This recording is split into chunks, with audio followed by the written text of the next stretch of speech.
Hello. Hi, everyone. I'm Betsy Markle. This is Stacy Hinkle.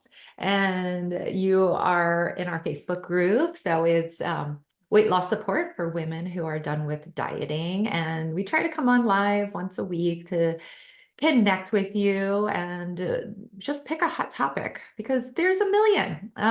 We really try to help our clients to heal their metabolism first so that life isn't so hard. Weight loss isn't so hard. Like you don't have to be inflamed all the time. You don't have to be out of control with sugar cravings. If you actually are practicing and doing these daily kind of habits, to heal your metabolism, you don't have to struggle all the time. But healing the metabolism is a big picture. There's a lot to it. So, one of the pieces of the puzzle that we're going to talk about today is sleep. So a lot of people don't think about sleep. They go right to diet and exercise, and usually how to push it harder and how to, like deprive yourself more to get more results. And we're going to talk a little bit about something totally different today and how sleep might be sabotaging you. And I'll tell So, you what, I'll tell you what, would you tell me? since the time change, so I get up really early, right? I like to get up at 4 to work out and all that sort of stuff. But She's crazy. because there's it's I only don't do that. time I want to do it. I'm like, You're a I'm morning already girl. like a It's re all good. It's good. I'm already like a retired like man who like gets up at Just sorry. want to make it known to everyone, we don't really say that you have to wake up that Oh, early.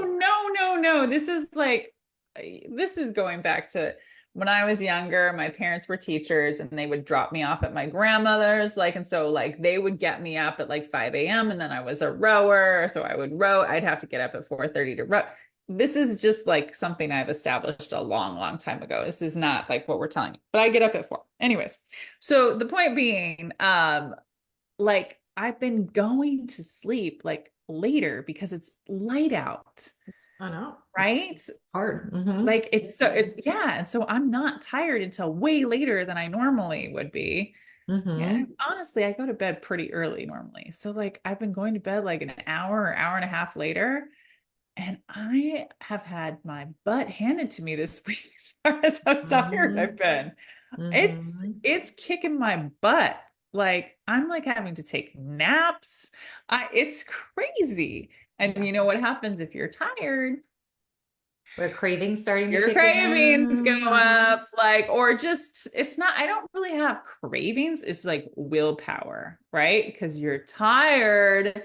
And now all of a sudden it's just like it'd just be easier to just go grab something out instead of make something, Yeah. right?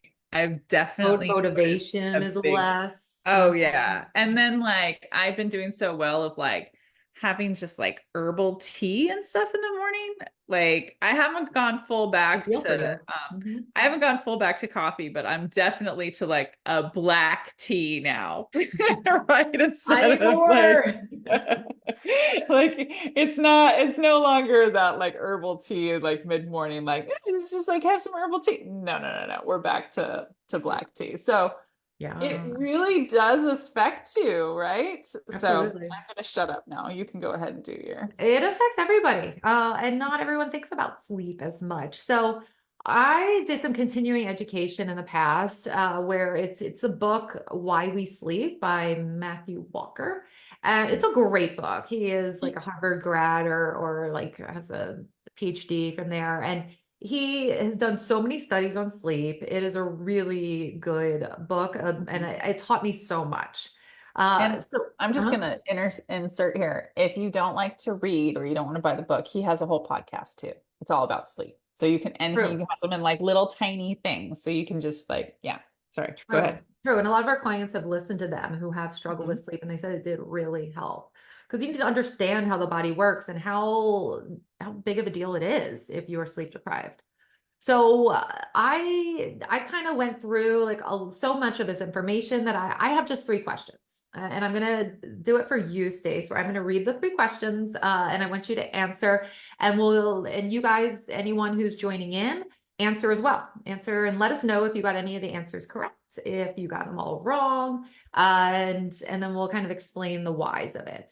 So number one, compared to those who sleep 7 to 8 hours a night, adults age 45 or older who sleep less than 6 hours a night are how much more likely to have a heart attack or a stroke in their lifetime. Okay, so you sleep less than 6 hours a night and you're 45 or older, how much more likely are you to have a heart attack or stroke? 50%, 75%, 100%, or 200%? What do you think, Stace? Well, it'd be really hard to prove a 50% increase because that's only half, right? Mhm. Like, are you half as likely? Like, that's a Yeah, weird thing to prove. yeah. So it's got to be like, I'm You're gonna, probably a really good test taker, like a multiple choice. well, Really yeah, think that. because like you can say 200%, right? But that's only two times like as likely. So I'm gonna say 200%. Teresa says 75. It is 200%. Like, Yeah. yeah, And you that's a also big have to stat. think like, okay, so how many people have heart attacks? How many people like you kind of look at that. So yeah, 200% though I mean, two times as likely. That's a big Yeah. increase. Yeah. Yeah, heck yeah. So obviously, the deal is if you don't get enough sleep, it's not only going to like cause death more likely, but it's wearing down your body. It's wearing down your immune system. It's causing more inflammation in your body, and it's kind of wrecking your nervous system. It's doing all of it. And the way that we like to think about is all these systems together make up your metabolism. So I think of it as it's slowly damaging your metabolism, if you do this on a regular basis. Yeah. Well, you have to fight everything to stay awake, right? And that means you're just like stressed I don't know how hormones. people do Just it. like if I'm tired, I'm grumpy and I know like I feel like I'm moving through mud, right? Like this It's not week a way I've to just live. been after the time change, I've just been like, everything's so effortful. It feels Mhm. terrible. Yeah. So yeah. Amen. Number two, according to research by Dr. Evan Carter, cravings for which two foods increase by 30 to 40% when you're sleep deprived? Two things. Is it A, fatty foods, B, protein rich foods, C, sweets, D, salty foods? Well, um I know it's not protein, right? I'm not like No. tired. I'm not going like, what sounds good right now is like maybe like a steak. Like that's although, I don't maybe like I could, okay, what would sound good when I'm tired is like fat, salt, sweet. So, wait, what were the answers again? A, So, fatty, B, okay. protein rich, C, sweets, D, salty foods. Okay, just based on what okay, it's lighting up over this. So Teresa says sweet or salty, and Shannon says sweets and fatty. I'm gonna say sweet and salty because when I talk to people on the phone, I say, "What do you crave?" They always say sweet and salty. That's what Mhm. people are always saying, Yep. So what is Yep. it? C and D, sweet and salty. Uh-huh. Okay, yeah, awesome. All right, so Yes. Teresa got it right too. I'm sorry if Which I'm I think goes hand in hand with carbs. Like it's going to be usually like salty isn't like salted cucumbers. It's going to be like chips. I don't And know. I really have a hankering for some salsa and and then obviously some sweets are chicken. carbs. I think the main gist is like people want carbs. Like they're like the hormones are off there, which are causing you to crave carbs more than anything. Although I could go for a donut, which is definitely a Well, that's carb, that's a right? combo of sweet. Yeah. It's still sweets, obviously. Yeah. Okay. Yeah. Number three, there was a study of overweight men and women who stayed in a medical center for 2 weeks and lost significant weight. Okay. So in the sleep deprived control group, this group only got 5.5 hours of sleep a night. What percentage of the pounds lost came from their lean body mass, came from muscle? Are you understanding the question? Yeah. Okay. I'm hearing significant weight loss in 2 weeks. So I'm gonna say like it's for both groups, it's gonna be a higher percentage than you think. Yeah, so you Yeah. only, let's just say you're in this group, you're in the control group, it's for 2 weeks, you slept 5.5 hours per night, each of those nights, and you lost a lot of weight, what percentage of those pounds came from muscle? Is it A, more than 40%, B, more than 50%, C, more than 60%, D, more than 70%? Shannon says 70. She must have read your article because she put a 70 in before you even said 70. You go, girl. So I'm gonna go with what Shannon said. So she's already Yeah. putting it into the comments. Yes. So Yes. it says D. I'm gonna say 70. Okay. So Okay, so let's 70% say it you is. lose 10 pounds, which would be a significant amount of weight in 2 weeks. Obviously, they're living in a lab, right? So I think 10 pounds would be Yeah. really significant amount of weight.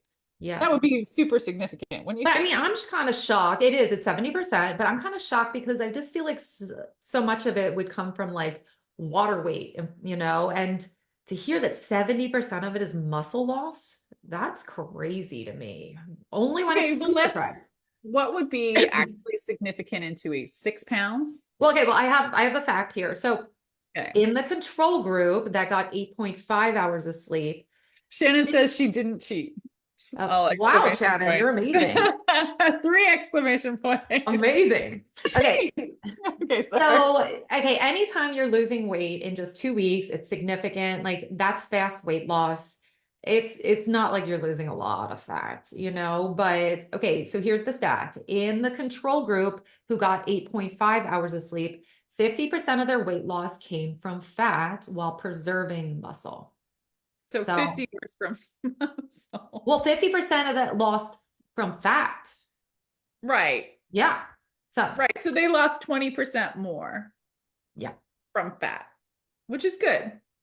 Hmm. That's huge because you want to preserve your lean mass. So wait, no, it said while preserving lean mass or while preserving what more? Preserving muscle. More muscle or all their muscle? I doesn't clarify that. Whatever. The They main gist is, you are sleep deprived, you're gonna lose muscle mass way more than fat mass. Well, yeah, because you're in a catabolic state. Yeah. You need to be anabolic in order to be preserving. Well, so I mean, they're probably not like lifting. Shannon says maybe the rest is water weight. Could be. Yeah. Yeah. Yeah. Definitely. So you're in a lab environment. They're probably not lifting a ton of weights and stuff like that, would be my guess. Yeah, I think that Yeah. study has to do with not much exercise. Yeah. So That makes sense. you would be, when you're sleep deprived, you would definitely be in a catabolic or an catabolic state. Yeah. Yeah. So, Yeah. Which, goes hand in hand with what a lot of what we teach. So we're always helping our clients. Like when we talk about the metabolism, like sleep is such a part of this metabolism. What you eat is, and not a diet, like can you eat a balanced nutrition, a way to balance your blood sugar? And can you exercise in a way that's not catabolic either, like that is building you up and not breaking you down and not like always just doing cardio and hitting it hard all the time. So when you have this kind of all the puzzle pieces, the good nutrition, the exercise, the sleep, the stress management, and like making it into daily routines and being consistent with it, and your metabolism is thriving, like that's a beautiful thing where your body is not in a catabolic state because your adrenals are not on overload. So the adrenal glands secrete the stress hormones, which will react to sleep deprivation. They're definitely going to go crazy on it. It's going to go crazy on all those things that we talked about. Whether you are dieting and depriving yourself, the stress hormones get activated and put you in that kind of state where you can't lose fat and you end up losing muscle. And same with the exercise. If you just did a ton of cardio and pushed it. I mean, some people say, I feel like we could help some people lose weight just by, why don't you just sleep a little bit more? And why don't you stop doing so much hardcore like exercise and just do yoga for a week and see what happens? Like I guarantee just that alone of calming the body down and getting more sleep, like they actually start to lose weight when it is so opposite of what our society tells us that we have to do. Obviously we want the whole picture of all of it and put together. We want people to feel totally confident with their path of of knowing and feeling it every day of really optimizing the metabolism. But honestly, when it comes down to it, people are pushing too hard, and not sleeping enough. Well, that's what's rewarded, I I mean, know. think about just in the 90s and early aughts or whatever, like it was like a sense of pride of like, oh, I don't sleep. Like that was something people bragged about, you know what I mean? In Mhm. the 80s too, right? In the 80s, you didn't have to sleep though because there was so much cocaine. Good thing you were young then, like too young maybe for. I know, I know. I think I would die if I did cocaine. My heart would go so Oh my high that I gosh. would actually like keel over. I know. And we live in Florida now. Oof, it was probably a heyday back in the day, right? Like, and everyone did it. So crazy. Like, Yeah, and and there's obviously a difference between like sleeping through, oh, I just drank a lot of alcohol and now I like passed out sleeping for a while, or I did drugs, I'm sleeping. Like, obviously, when we're talking about you healing your body with your sleep, it's through quality sleep. And I just want to give one tip to end on that it was like one of the big aha moments when I read that book and did testing on it. If you can get, like, it's not just always about sleep deprivation, but if you can make your circadian rhythms with your sleep good, that has a lot of impact on your health. And what I mean by that is if you were to like work really hard and all week you're like kind of not, you're getting like 6 hours of sleep all week, but then on the weekend you're like, I am sleeping in and I'm going to get 12 hours for both of those days. Now, that's not a good sleep rhythm, a circadian rhythm. It's kind of like shortened and then big. So if you can kind of go to bed close to the same time every night, wake up at the same time every morning, and not exact, but like pretty consistent, get 8 hours most days like that, your body will love you. Your adrenals will heal beautifully, and it will definitely help with healing the metabolism. So to me, that was my big aha. If I can do that regularly, that will help. So I think I'm going to wrap up there. Thank you for participating, guys. I think we need to do a few more quizzes in here. yeah, people were like in the comments, like, oh, Chrissy We says hi. we have some smart people too. I don't think I would have guessed these right before reading the book. Yeah. So yes, everyone get good night's sleep. Enjoy your sleep. Take it seriously. And thank you Gonna for go take joining a us. We'll always kind of put a link in here because, we love to meet new people. I feel like just March has been so busy for us because it's just like, the new year hype kind of ended and everyone's kind of like, I need to get on the ball. I need to do this right. And so we do free consults where we meet with you. This next upcoming week, we're kind of off for the most part. So other than that, our schedule's a little limited, but we do have slots open where we are happy to chat with you and come up with a game plan to see if we can help you heal your metabolism. And it's very just a light conversation where it's no pressure, and we just want to help people, as many people as we can. So we'll see if our program is a fit for you or not, and we'll put a link in there for you. Okay, everyone, take care. Have a great week. We won't be here next week for spring break, but everyone take care. Okay, All thanks. right. Bye, guys. Adios.